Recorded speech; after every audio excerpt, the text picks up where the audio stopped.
Hi friends, welcome to Riya of cooking. இன்றைக்கி நம்ம என்ன பார்க்க போகிறோன்னா அரிசி ஊற வச்சு. இப்போ பாருங்கள், நான் வந்துட்டு ரேஷன் அரிசி வந்து ஒரு படி எடுத்து வச்சுருக்கேன். ரேஷன் அரிசியும் போடுவோம், நாங்கள் வந்து இட்லி அரிசியும் போடுவோம், ரெண்டும் கலந்து தான் போடுவோம். ரொம்ப பஞ்சாக சூப்பராக வரும் இட்லி. நான் உங்களுக்கு செஞ்சு காமிக்கிறேன். இப்போ வந்துட்டு நான் ஒரு படி அளவுக்கு ரேஷன் அரிசி ஒரு படி எடுத்து வச்சுருக்கேன். அதே மாதிரி இட்லி அரிசி வந்து அரைப்படி. உளுந்து வந்து இதுக்கு 1/2 கிலோ எடுத்துக்கோங்க. இது வந்துட்டு பச்சரிசி போட்டுக்கிட்டோம்னா நம்ம தோசைக்கெலாம் நல்லா வரும். அதனால் இது வந்து ஒரு வழக்குனா கால் படி எடுத்து வச்சுக்கலாம். இது எல்லாத்தையும் நம்ம வந்து நல்லா வாஷ் பண்ணி நைட் நேரத்தில் நம்ம வாஷ் பண்ணி கொஞ்சமாக தண்ணி ஊற்றி ஃப்ரிட்ஜுக்குள்ளே வச்சிட்டோம்னா காலையில் எடுத்து அரைக்கும் போது நமக்கு வந்து கிரைண்டரும் வந்து ஹீட் ஆகாது. நல்லா வந்து பஞ்சுன்னு வரும் நமக்கு வந்து இட்லி. கொஞ்சமாக வந்து வெந்தயம் வந்து இதில் போட்டுக்கணும். இப்போ நம்ம இதை ஃபுல்லாக வாஷ் பண்ணி எடுத்து வச்சுக்கலாம். ரேஷன் அரிசி வந்து நல்லா வாஷ் பண்ணி எடுத்து வச்சுக்கோங்க. இந்த அளவுக்கு நல்லா ஃபஸ்ட்டு ரேஷன் அரிசியை வந்து நம்மளை வாஷ் பண்ணி எடுத்துக்கணும். அதுக்கப்புறமா இட்லி அரிசி சேர்த்து அதையும் நல்லா வாஷ் பண்ணிக்கோங்க. இதோட வந்து பச்சரிசியும் எல்லாம் போட்டு நம்ம நல்லா வாஷ் பண்ணி எடுத்து வச்சுக்கணும். அவ்வளோதான். இப்போ நல்லா ரெண்டையுமே நல்லா வாஷ் பண்ணி எடுத்து வச்சாச்சு.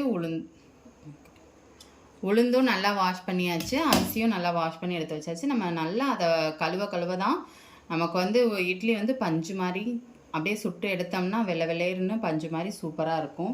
இப்போ வந்து கொஞ்சமாக தண்ணி ஊற்றிக்கோங்க. இது ரேசாக முங்குற அளவு மட்டும். ஃப்ரிட்ஜுக்குள்ளே இப்போ நம்ம வைக்க போகிறோம். போதும். மூடி போட்டு நம்ம தூக்கி ஃப்ரிட்ஜுக்குள்ளே வச்சுருவோம். ஃப்ரிட்ஜுக்குள்ளே வச்சுட்டு காலையில் நான் வந்து ஒரு 7 o'clock இந்த மாதிரிலாம் அரைச்சி எடுத்துருவேன். அதனால தான் நான் இப்போ ஒரு 11 o'clock ஆகுது. இந்த டைமில் நான் வந்து கழுவி நல்லா வாஷ் பண்ணி எடுத்து உள்ளே வச்சுருவேன். அதே மாதிரி காலையில் எடுத்து 7 o'clockலாம் அரைக்க ஆரம்பிச்சிட்டோம்னா கரெக்டாக இருக்கும். அரைச்சிட்டு எப்படி வருதுன்னு பார்ப்போம். அரிசி 8 மணி நேரம் ஊறுச்சுன்னா ரொம்ப நல்லாயிருக்கும். நமக்கு நல்லா ஊறிடுச்சு. இப்போ வந்து நம்ம அரைச்சி எடுத்துக்கலாம். எந்த பதத்தில் அரைக்கிறதுன்னு பார்ப்போம் வாங்க. சின்ன கிரைண்டர்னால நான் வந்து 2 தடவை போட்டுக்குவேன் அரிசி. ஃபஸ்ட்டு நான் அரிசி தான் ஆட்டுவேன். அரிசி ஆட்டினோம்னா உளுந்து ஆட்டி போடுறதுக்கு நல்லாயிருக்கும். இல்லைனா உளுந்து நம்ம ஃபஸ்ட்டு ஆட்டிட்டோம்னா அரிசி ஆட்டும்போது அந்த டைமுக்குள்ளே உளுந்து வந்து அப்படியே இதாயிரும். அது வந்து பொப்புன்னு வராது, பொங்கி வராது. நல்லா கையில் இப்படி தடவி பார்த்தோம்னா இந்த அளவுக்கு கூடுன இருக்கணும். அப்போ வந்து நம்ம தோண்டிக்கலாம். நான் வந்து ஒரு வரல தோண்டிக்கிறேன். அரிசி நம்ம தோண்டியாச்சு. அடுத்து வந்து உளுந்து போட்டுக்கலாம். இப்போ நம்ம இந்த மாதிரி ஐஸ் க்யூப்ஸ் எடுத்து வச்சுக்கணும். இதில் வந்து 2 நம்ம போட நமக்கு வந்து கிரைண்டரும் ஹீட் ஆகாது, இதுவும் பொங்கி வரும் நல்லா. அதனால் இப்போ நான் ஒரு 2 போட்டுக்கிறேன். அவ்வளோதான். நல்லா அப்பப்போ நம்ம வந்து கொஞ்சமாக அப்படியே தள்ளி விட்டுட்டே இருக்கணும். பாருங்கள், நமக்கு சூப்பராக ஆட்டிடுச்சு. இப்படி தொட்டு பார்த்தோம்னா இங்கே பாருங்கள், நம்ம கையில் ஒன்றுமே ஒட்டலை. அந்த மாதிரி ஆட்டிடணும். அப்புறம் இன்னொன்று வந்து நீங்கள் இன்னொரு மாதிரியும் பார்க்கலாம். இப்படி கொஞ்சமாக எடுத்து இந்த மாதிரி தண்ணிக்குள்ளே போட்டிங்கன்னா அப்படியே நிற்கணும். அங்கிட்டு விரிஞ்சு போயிடுச்சுன்னா அது வந்து ஆட்டலைன்னு அர்த்தம்.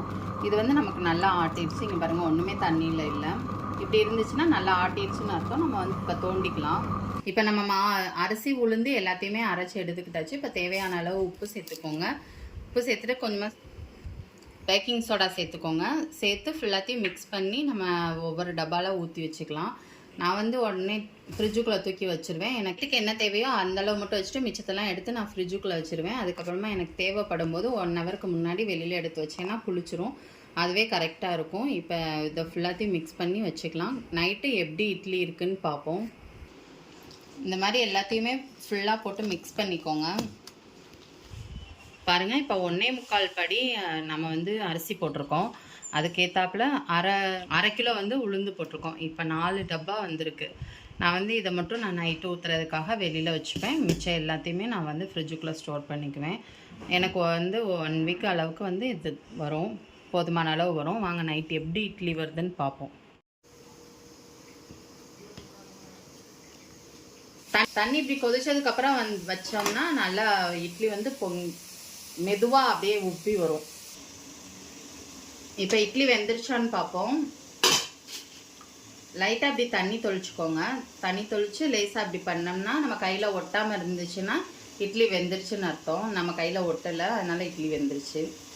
பாருங்கள், நமக்கு துணியில் கூட ஒட்டாமல் நமக்கு சூப்பராக இட்லி வந்துருச்சு பஞ்சு பஞ்சாக. பாருங்கள் நமக்கு நல்லா சாஃப்டாக பஞ்சு பஞ்சுன்னு நமக்கு இட்லி நம்ம ரேஷன் அரிசி போட்ட அந்த ஃபீலே இருக்காது. ரொம்ப ரொம்ப சாஃப்டாக இருக்கும். நான் சொன்ன மெத்தடில் நீங்கள் பண்ணிங்கன்னா ரொம்ப ரொம்ப சூப்பராக நமக்கு இந்த மாதிரி பஞ்சு மாதிரி மல்லிகைப்பூ இட்லி கிடைக்கும். நீங்கள் ட்ரை பண்ணி பாருங்கள். இந்த வீடியோ உங்களுக்கு பிடிச்சிருந்துச்சுன்னா லைக் பண்ணுங்கள், ஷேர் பண்ணுங்கள், கமெண்ட் பண்ணுங்கள், சப்ஸ்கிரைப் பண்ணுங்கள், கூட வந்து பெல் பண்ணி கிளிக் பண்ணுங்கள். Thank you friends.